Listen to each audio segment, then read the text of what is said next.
Okay, that looks good. How's the framing look on your side? You look fine. You look good. All right. You look good. And I can't even see my tree. I'm blocking my tree. Oh, there it is. Dang. Oh, well. But it's out of focus when you move, so it's no good anyway.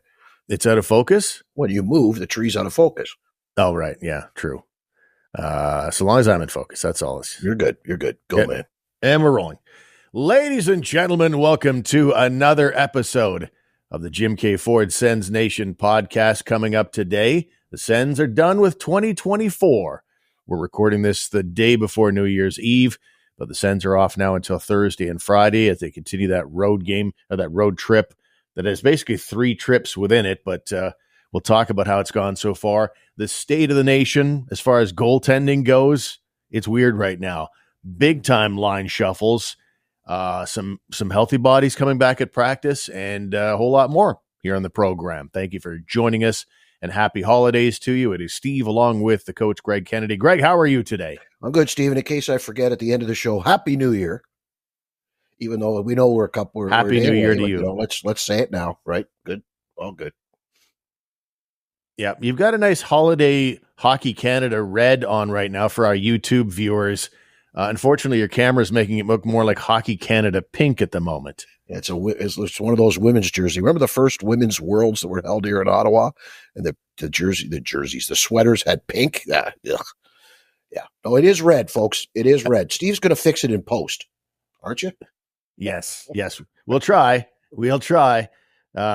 Having coached girls hockey, I know there've always been a lot of people, and some players as well, who saw pink helmets in the early days, for example, of girls hockey, and said, oh, there's no pink laces, pink helmet. Come on now. I've always been of the opinion, whatever makes the hockey player happy in terms of the fashion of the game, go ahead and do that. All I wanted as the coach was for them to be excited to come to the rink and excited to come back next season. And I feel like if I'd done those two things without offending them, I've done my job, I think. But let us launch in. The Sens in their last 15 games of 2024 have gone 11-4-1. That's a pretty damn fine finish to a calendar year. The question is, can they keep it going into the new year when the goaltending is in such a sketchy area? Since we last got together here on the podcast, Greg, Linus Ullmark came out of the holiday break. Friday, we learned that he's not on this road trip, and we're not sure when he's back. We did talk in our last episode about him hurting his back in that last game before the holidays, leaving after the first period, but it looks like it's something a little more serious here. So, I mean, where are you at with the goaltending right now? Because right now, the team that's been rolling the last couple of games with a pair of rookies in Mad Sogard and Levi Marilainen. Yeah, I wasn't too impressed with Sogard's game the other night. A couple of softies, I thought, or in the vernacular, he might want to have that one back, at least a couple of them anyway. Well, Marilainen played very well against Minnesota. I thought Marilainen's looked okay, right? I was surprised Caden Primo was placed on waivers by the Habs, and the Senators weren't interested. I thought you need a goalie. There's guys at least played some games in the NHL. But I guess they figure they've got enough numbers-wise that they can get through this, and then they don't want to have a logjam when it's all over, when everybody's back and healthy. But as you know, I'm not a fan of Forsberg, so I'm a little nervous about him now that he's back. I don't know how he's going to look or how he's going to play. So let's wait and see after the rest of this, the continuation of this road trip. Yeah, you've got a situation now where Forsberg is back at practice, as is Artem Zub, who went down with a fractured foot blocking a shot. So that is good to see. I thought Zub looked really good at practice. Like the thing about foot fractures, it may be a little discomfort, but it's not like a knee that could kind of blow out on you. It's like when the bone is healed, you're pretty much good to go after that. So it's good to see Zub zipping around out there. But Forsberg is back as well, and at least at practice. Whether either of those guys will be ready for this Thursday and Friday as their road trip continues remains to be seen. But I agree with you as we get back to the goaltending. Matt Sogard, and maybe this is partly just due to the number of injuries that he's had, he's kind of stalled as a prospect. Mm-hmm. I saw a lot of people on social media suggesting that he might be a bust. I'm not prepared to go there yet. I think there's still time to be patient with him, but I do think he's slipped on the depth chart now, clearly behind Levi Marilainen. Oh, agree. Yeah, he's definitely slipped. Giving up on him is no. Sorry, we're not doing that. You're a long way from that stage. But yeah, he's definitely slipped. And I mean, anybody can see it. You watch the last two games. Marilainen was the better goalie, performed that much better than Sogard did. He's the better goalie right now. And if it ends up being Forsberg, Marilainen, and Sogard goes back down and covers off in Belleville playing with Subban, then so be it. I'm more nervous about Forsberg, believe it or not, than I am about Marilainen, if that makes any sense. Yeah, I mean, that's a discussion to be had, I guess. Maybe not now, but if Forsberg continues to play the way he was before he got hurt, he had like 4 or 5 really rough outings in a row, but he's a streaky goalie. Earlier in the year, he had 2 shutouts in 3 starts. So you never really know what you're going to get from Anton Forsberg. If he comes back, gets healthy here, and continues to play the way he did just prior to his injury, which we're really not sure how exactly that happened in the warm-up, keeping him out this long, but he comes back and plays that way again, you might have a conversation about maybe keeping Marilainen around. Yeah, that makes sense. Yeah, I would think that if here's Levy, whatever name he's going by, here's his opportunity to make a statement, right? He's getting some games, and here's his chance to show, you know what, I'm a pretty good goalie, and it's my time. I want to stay here when this is done. When Ullmark comes back, I want to be the one that stays. Put Forsberg on waivers. Let somebody claim him or trade him or something. You know, this is an opportunity for Marilainen, and I'd like to see him grab it. All right, let's look at the last 2 games that occurred before our recording today. And since our last episode, that would be the loss to the Winnipeg Jets in Winnipeg. And that is the number 1 team in the NHL right now overall. And then the very next night, you had a situation where they took on the Minnesota Wild. That's not a great home team. They're only like 9-7 on the year, but they're awesome on the road. They are 5th overall in the NHL. So that's as tough a back-to-back as you can imagine. Right. And with 2 rookie goalies who haven't played much this year, man, that is not bad to come away with a 1-1 record. What were your general thoughts of those 2 hockey games? Well, I thought that, you know, there were parts of the Winnipeg game where I thought they played better and they looked better, and they played very well against Minnesota. Winnipeg was just that's a sad thing, right? You're up 2-0. You think you should at least try to maybe you're going to get a point out of it at least, but if you look at it in the big picture of things, that's the Winnipeg Jets, top team in the league. You're not doing all that well on the road. You got goaltending issues, whatever. You're in the middle of a big trip. Were you really expecting to get 2 points? Were you really expecting a win? So, okay, you got a loss. Okay, fine. You know what? I'll take it. It was. I mean, I don't want to take it as in I'll accept it, but, you know, it's one of those ones where it's not a game you probably figured you were going to win if you'd sat down and mapped everything out ahead of time. But I thought they bounced back, like everything against you in that Minnesota game. Back to back, on the road, a home team at home rested waiting for you, goaltending issues, lineup issues, who's playing with who, my goodness, and to come out and put out a performance like that and beat the Wild, regardless of their record at home or anything else, that's a top 5 team in the league. They'll probably finish top 10. That's a really good dub right there. That was a good game. Yeah, I like that performance. I didn't mind either game, to be honest.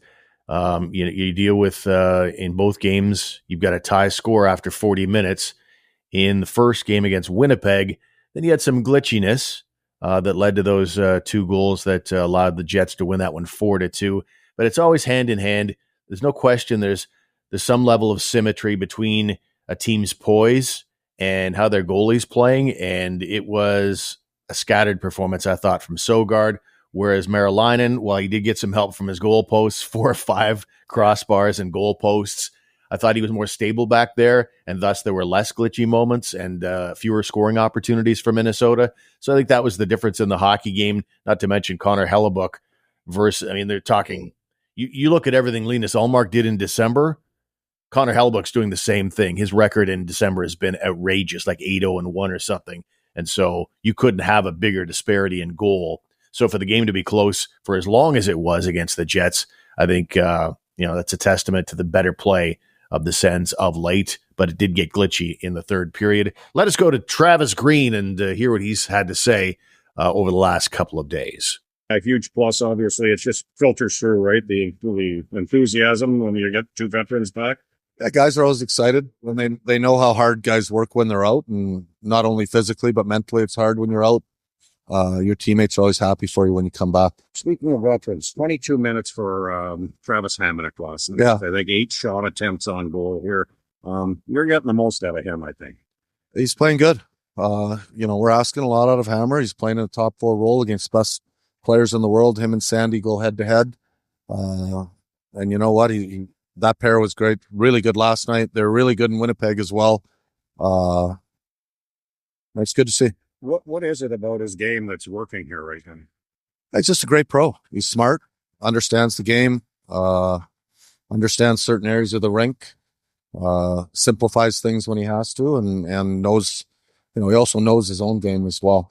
You got 10 minutes and change from Nik Matinpalo as well last night. Your thoughts on his performance? Liked it. Yeah. Showed aggressiveness. He's long, with a big body. He's a mature player as well. I think he understands his game. For game 1, I thought he did well. You mentioned Hammer. How much of a pro's pro is he off the ice as well? Like, talk a lot about the on ice and what he's done with Sandy. Just off the ice as well, what does he bring to the team? Yeah, there's certain parts of the game, of being on a team, being in a locker room, that a lot of people don't see. He's a vocal guy in our room. He knows when to lighten it up. He also knows when to be serious about things, and we've got a lot of guys like that. I'd like to say that all our older guys have a great feel for that, and obviously helps in that department.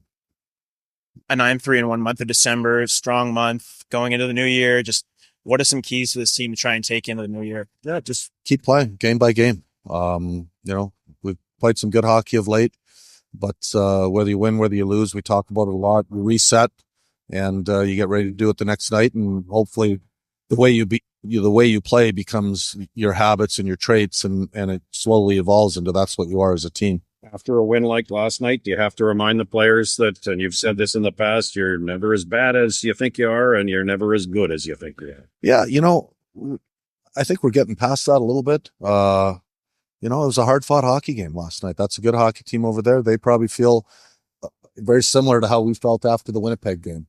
And, you play a game, you play it hard, you try to do it for 60 minutes. And, if you do that every night, you should come out at the right end more times than not. And last night was one of those cases. We didn't go in there and dominate a team, but we played well, had a strong game. And, some nights you play well and you deserve a win and you get it. So there is Travis Green in conversation with the media, and that courtesy of the Ottawa Senators YouTube channel. And I really do feel like that last statement is the difference here, in that they just aren't getting too high or too low. They're just, no matter what they're doing, reset, get back to what we do well. And I think that's been the difference because I don't think it's a dramatically different team in terms of talent compared to where they were the last couple of years. What they're not doing is getting overly emotional, to the good or the bad. And I can't help but wonder, was DJ Smith an up and down emotional guy? Because that's a standard message from any coach, right? We're just going to try to do what we do and play our game night in, night out, shift in, shift out, period out after period. And you got to believe that would be the standard common message from any coach. So why was it so bad last year? Or the year before that, or the year before that? Why is it now different? Is it just because the players are a year older and a little more mature? Is it just because there's a couple of new veterans in the room, that little support staff to help, Giroux and Hamonic deliver those messages in Nick Cousins type guys and Noah Gregor? Is that it? Because you got to wonder, was DJ an emotional up and down guy and couldn't keep things in check, and that just permeated through the room and to the players and then to their performance? Yeah, it's hard to say. I mean, he had a lack of experience coming to Ottawa, but he had earned his stripes in terms of longevity. He was in his 5th season when he finally got let go. And then you had Davis Payne, who's a former head coach, on the bench, Jack Capuano, a former head coach. You're right. It's not It's not rocket science. Don't get too high or too low. We say that in every sport, no matter what it is. So that's probably not the sole formula for why this thing is turned around. But unless you're in that room, you don't really know exactly. Mm-hmm. I don't have the answer. Maybe I'd throw my application form in. Yeah. It's just weird. One of those things you think about. Anyway, yeah, for sure. And a lot of dialogue there with Travis Green in his media session that was held on Monday about Travis Hamonic. I would say if there's one guy on the team that fans give the hardest time to indirectly on social media, it's Travis Hamonic. Like, a lot of fans don't even want him on the team, let alone in the top 4 right now. But it will be interesting to see how things play out when Artem Zub gets back. Is it an automatic that Zub slides into Hamonic's spot? Hamonic slides into the role with Tyler Kleven again, and then you have JBD, I guess, or Matinpalo now, who's your number 7 guy? I would think so. Thanks, Hammer. You did a job. You kept the ship from sinking. We appreciate your efforts, but we're going to put you back where you probably belong and where you're going to be most effective for us. If for no other reason than it might help Sanderson get his game going. That, not to say he's been terrible. He's been very good lately. Actually, his last 2 games, he's looked real good. His last 2 weeks, he's looked very good, like what we expected or the way he started the season. But I think playing with Hamonic still kind of puts a bit of a drag on Sanderson's game. You get Zoo back there, that maybe makes Sanderson, helps him open up things and play a little better, a little more confident, a little more aggressive, let's say. And I think for that reason alone, that's a reason to move Hamonic out of the 4 slot.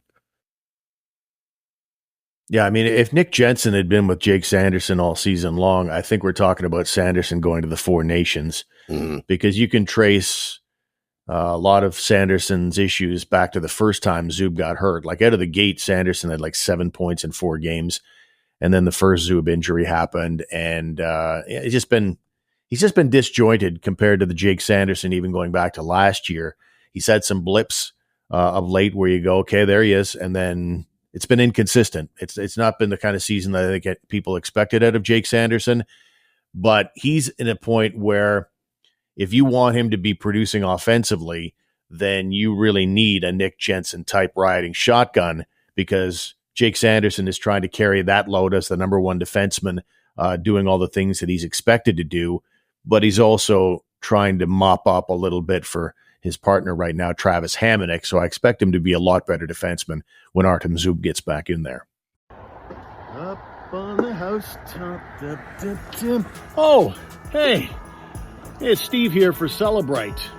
I'm just putting on my old school Christmas lights with these obnoxious little plastic clips in minus 30-degree temperature at the top of this ladder 12 feet off the ground. No, I'm not doing any of that anymore. No, sir. Celebrate.ca. I urge you to check them out today. Celebrate is your permanent holiday lighting solution. So many options. St. Paddy's Day green, Team Canada red and white, orange for Halloween, and the beautiful colors of Christmas. And Celebrate is all controlled from your smartphone. And Celebrate's installers were absolutely fantastic and professional. I urge you to check them out today. Celebrate.ca. It's a wobbly ladder.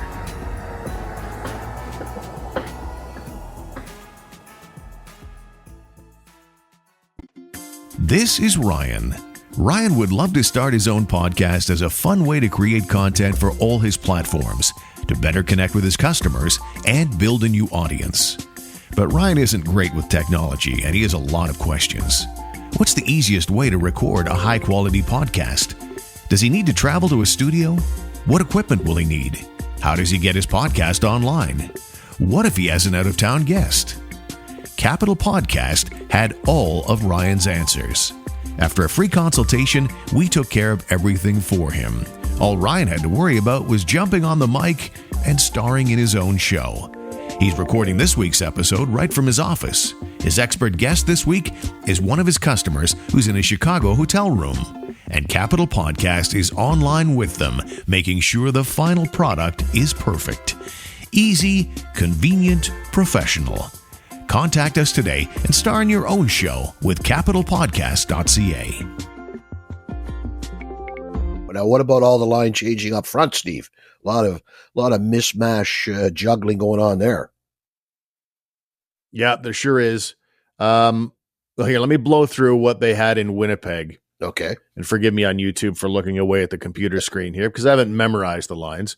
But you had on Saturday in Winnipeg, Green's lines were Tkachuk, Stützle, Giroux, Reinhart, Norris, Batherson, Cousins, Pinto, Gregg, Gregor, Ostapchuk, and Gaudette. Then, without having a morning skate or anything, basically Travis Green threw everything up in the air, threw it in a blender, in the mixer, whatever you want to say. And in the Minnesota game, he went with this: Tkachuk, Pinto, Gregg, Gaudette, Stützle, Batherson, Cousins, Norris, Giroux, Reinhart, Ostapchuk, and Gregor. And of course, on defense, JBD got sat right out in favor of Nik Matinpalo, and the bottom pairing had a fantastic game against Minnesota. They did. Graham Nichols had the stat that was something along the lines of the bottom pairing. They had 13 shots for when they were on the ice and only 1 against. That's not bad. And so that may be something that Travis Green, no, if Zub isn't ready, he'll have no problem going back to Matinpalo on Thursday and Friday this week. But have you ever seen the Senators shake up their forward lines like that? Like, it was not even the pairs. There was a couple of pairs there together, but everything else was just thrown up in the air. Yeah, it really started in the Winnipeg game, right? You saw some new combinations. I was shocked to see Gaudette on the fourth line to start the Winnipeg game. He didn't finish the game there, but he certainly started it there. Just everything that he has brought to this group and this team this year is because he gets opportunities to play with some high-end skill guys. So he's a wash if he's not going to play with those kind of guys. He can't be playing on your fourth line unless you just expect him to be a checker. The one that kind of got me was I really thought that Pinto, Cousins, Gregg had been really good all year, ever since they got put together. I should say all year, but ever since they got put together, I really liked watching Pinto play with Gregg and Cousins. And then he puts them in the blender and comes out with, what was it? Gregg, Tkachuk, and who was it? What am I missing? Pinto. Yeah. And I thought, wow, okay, that they look pretty good together, don't they? Yeah, they got rewarded with a goal that tied the game early in the second period. Ridley Gregg. Hamonic took a shot. It just missed the right post off the end boards, and Gregg kind of pulled it away from the left post out in front and scored and got the Sens a little bit of momentum. But they had been creating momentum and energy and spark and feistiness through that early part of the game, and I think that's a line that I'd definitely like to see stay together for a while because it was a neat mix of pain in the ass, heavy forecheck, barging to the front of the net, some skill to go with it, and even Shane Pinto playing an edgier game than I can remember him playing. Like he's playing great two-way hockey. And I'll say this, Tim Stützle as well. We all marvel at his skill and speed, but the way that guy's playing without the puck right now, he's, again, I don't know if it's a fair way to address it, but he is really becoming a man in this league. Like, he's hard to knock off the puck, yes. He's so skilled and fast. But what's new, where the growth has been on these insane insane back checks. Like, he's the first guy back skating his heart out and just being in the right places defensively. That's been real growth for Tim Stützle this year. And it doesn't seem to matter who he plays with. He finished the weekend playing with Batherson and Gaudette and looked as effective as he has with anyone else. You know, he spent a lot of the year obviously playing with Tkachuk. Didn't seem to phase him in any way. You know, if you could keep Tkachuk, if that line is producing with Pinto and Gregg, if that line's producing like that, you've got two other lines, and between them, you've got Stützle, and you've got Batherson, and you've got Gaudette, and you've got who am I missing now?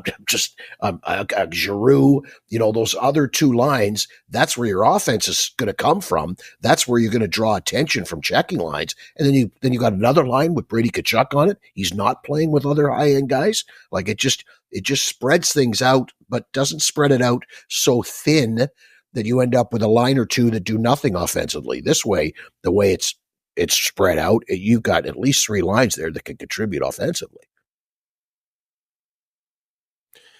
All right, as we begin to land the plane here, on a scale of 1 to 10, how worried are you about Linus Ullmark and this new back injury?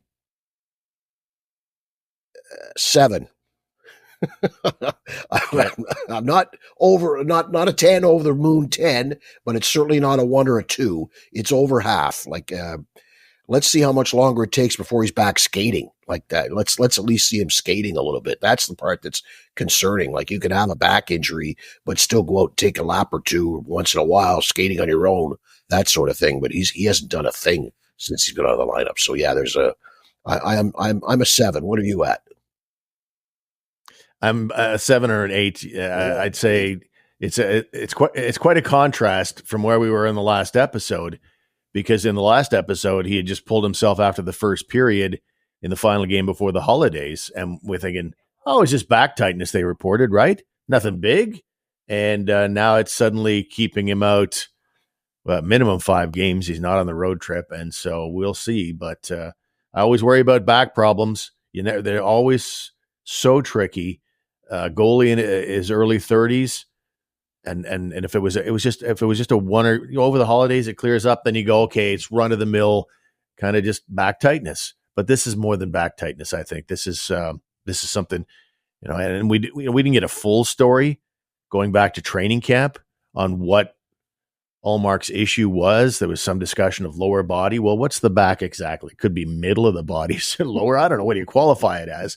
But this may be the thing that was bugging him earlier in the year as well. So when you've married a guy, married yourself up financially, contractually for the next 4 years after this one at $8.25 million, and so much of the turnaround in Ottawa has been credited to this guy, I don't know how you can't have some real serious concern. So I'm going to even push it as high as an 8 since you're at 7.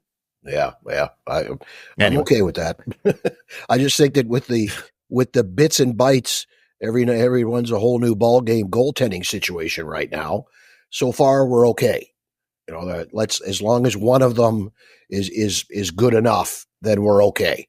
If the time comes where they all kind of settle down to being sort of what they have been historically between the 3 guys that are battling for the net now, if all 3 of them revert back to historically what they've been, then this team's in trouble.